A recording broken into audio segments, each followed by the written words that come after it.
Thank you, Dr. Bumocher. It's my pleasure to take part in this fantastic event, and I'd like to thank the organizers, Volokbaksh, Muhtol, and her team. For my part in this session, I'd like just to address a few points related to the broader topic of artistic representation of nomadic culture, so I don't even have a specific title for my talk.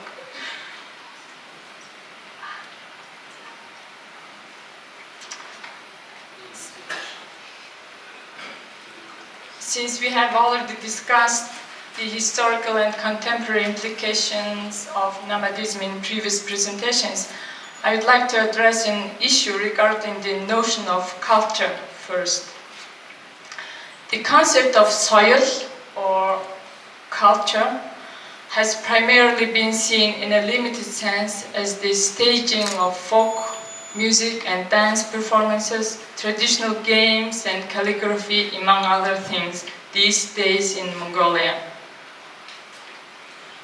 Aspects of livestock husbandry, such as hide processing, the production of fermented mare's milk, airak, and shamanic rituals have become themes for showcases in festivals like cultural nadam,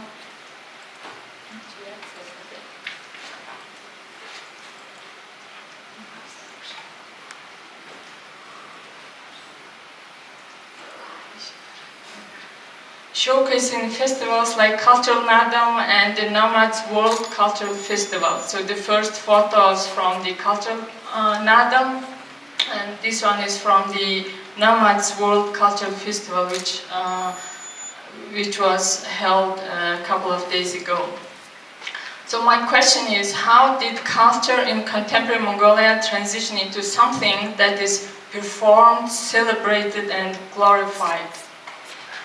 The current understanding of culture is influenced by the socialist modernist notion of culture. The terms soil, culture, orlak, arts were defined from elitist and progressivist perspectives focused on aesthetic contemplation and civilization, contrasting it with barbarism during the era of state socialism. Culture is primarily seen as high culture, or in relation to European aesthetics and art, orlak in contemporary Mongolia. The combined concept of soil, orlak, culture and art refers to a domain and even a community engaged in artistic creations, practices, events, institutions and professions. It also has been further legitimized as common sense in law, state administrative units, academic institutions, and public discourses. Culture was defined in the Taylorian sense of social evolution, but in a nationalist way during the state socialist era. Marxist socialist evolution was used to interpret the past of a particular society and as a universal model for contemporary existing society. Consequently, both culture and arts became crucial measuring devices of advancement and sophistication in socialist Mongolia.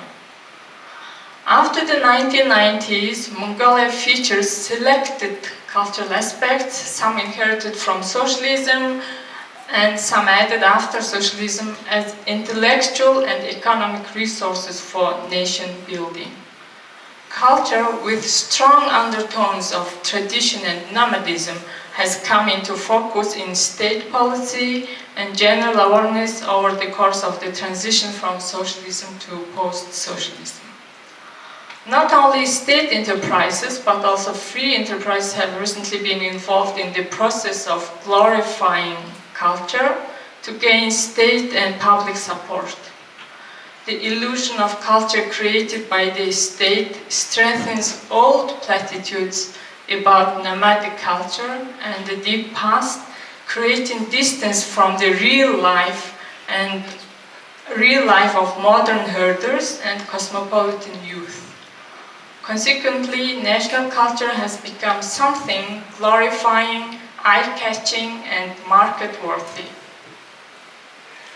Mongolia has faced rapid ideological shifts towards global cosmopolitan perspectives since the collapse of the state socialist system in the 1990s. Contemporary Mongolia arts are diverse and dynamic in both their creative productions and their cultural practices. The last 3 decades of democratic and neoliberal transformation have brought new values and norms in public culture. Mongolian artists enjoy freedom of expression as well as interactions with globalization and cosmopolitanism that lead them to exercise a variety of art genres, literary works, artistic practices, and cultural events. Young freelance artists aspire more to individually unique expressions rather than fitting into the existing institutional patterns and social settings. In the field of artistic practices, there are contrasting constellations between the old state structure and new individual creative content. Here I will now address my next point pertaining to the overarching concept of modernity and tradition. Baatarnaran, a folk rock band, was a sensation in the 2000s for their innovative take on Mongolian folk music, which they then successfully brought to the market.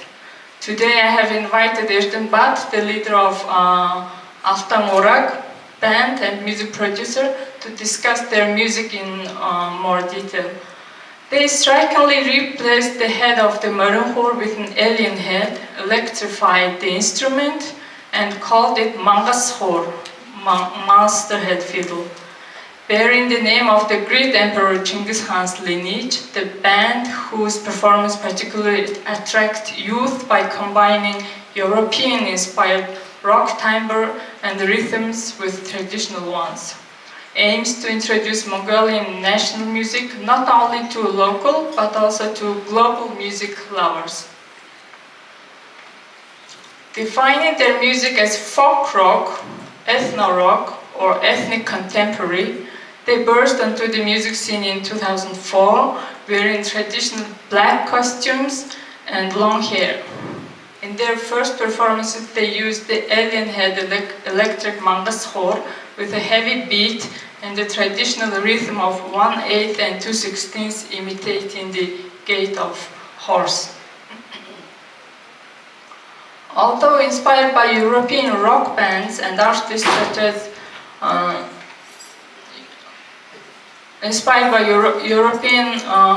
rock bands and artists such as Finnish cello rock band Apocalyptica and the American heavy metal Slipknot, they sought to create and market a new musical voice that they feel is particularly well suited to the cultural and social landscape of their homeland. Aiming both to connect with the cultural past and at the same time to cultivate Western, Baroni rock image, the monster head fiddle combines the evocation of national cultural identity with the global influence of European rock. Baatarnaran's strategy has been to avoid the niche folk music market and instead target the wider popular and youth culture consumers. The case of Baatarnaran, a commercially and artistically successful freelance group, then is an example of both the nationalist orientation and the successful popularization of folk music in post-socialist era.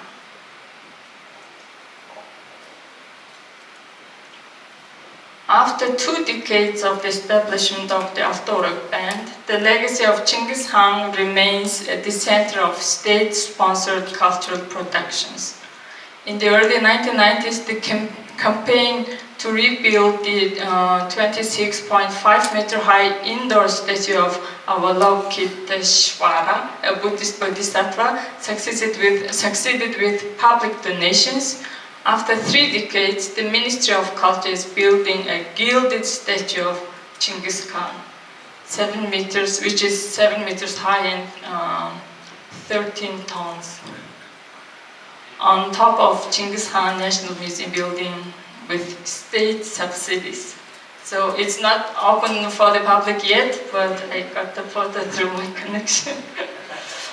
The concept is contradictory because it aspires to decolonize the conventional representation of Mongolian nomads as barbarians by putting the imperial concept of Genghis Khan's golden lineage and aristocracy in light.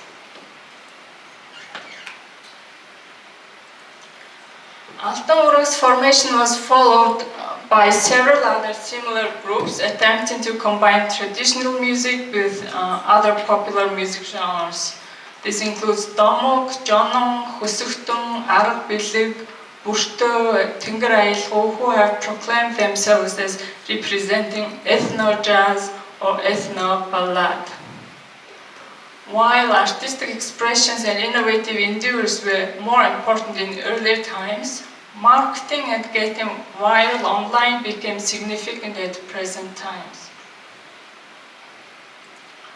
The most recent sensation in Mongolian music culture is the emergence of the folk rock band The Who and its success in the world music market.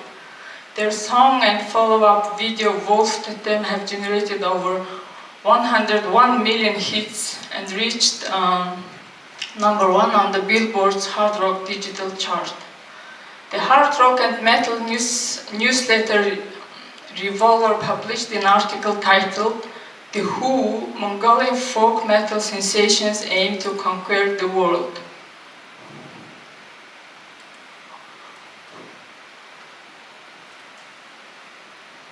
Where it says that the Hunu rock band are already unlikely viral YouTube stars. Now channeling the spirit of Genghis Khan, they are ready to expand their empire. Calling their style Hunu rock and thus connecting to the deep past of the ancient state, the Who combine sentiments of nationalism, masculinity, the Mongolian empire, authenticity, and modernity. The band immediately became a source of national pride, and the state instrumentalized it very skillfully. President Batulla, the former president, handed the Genghis Khan medal to the producer of the Who band, Dashtondok,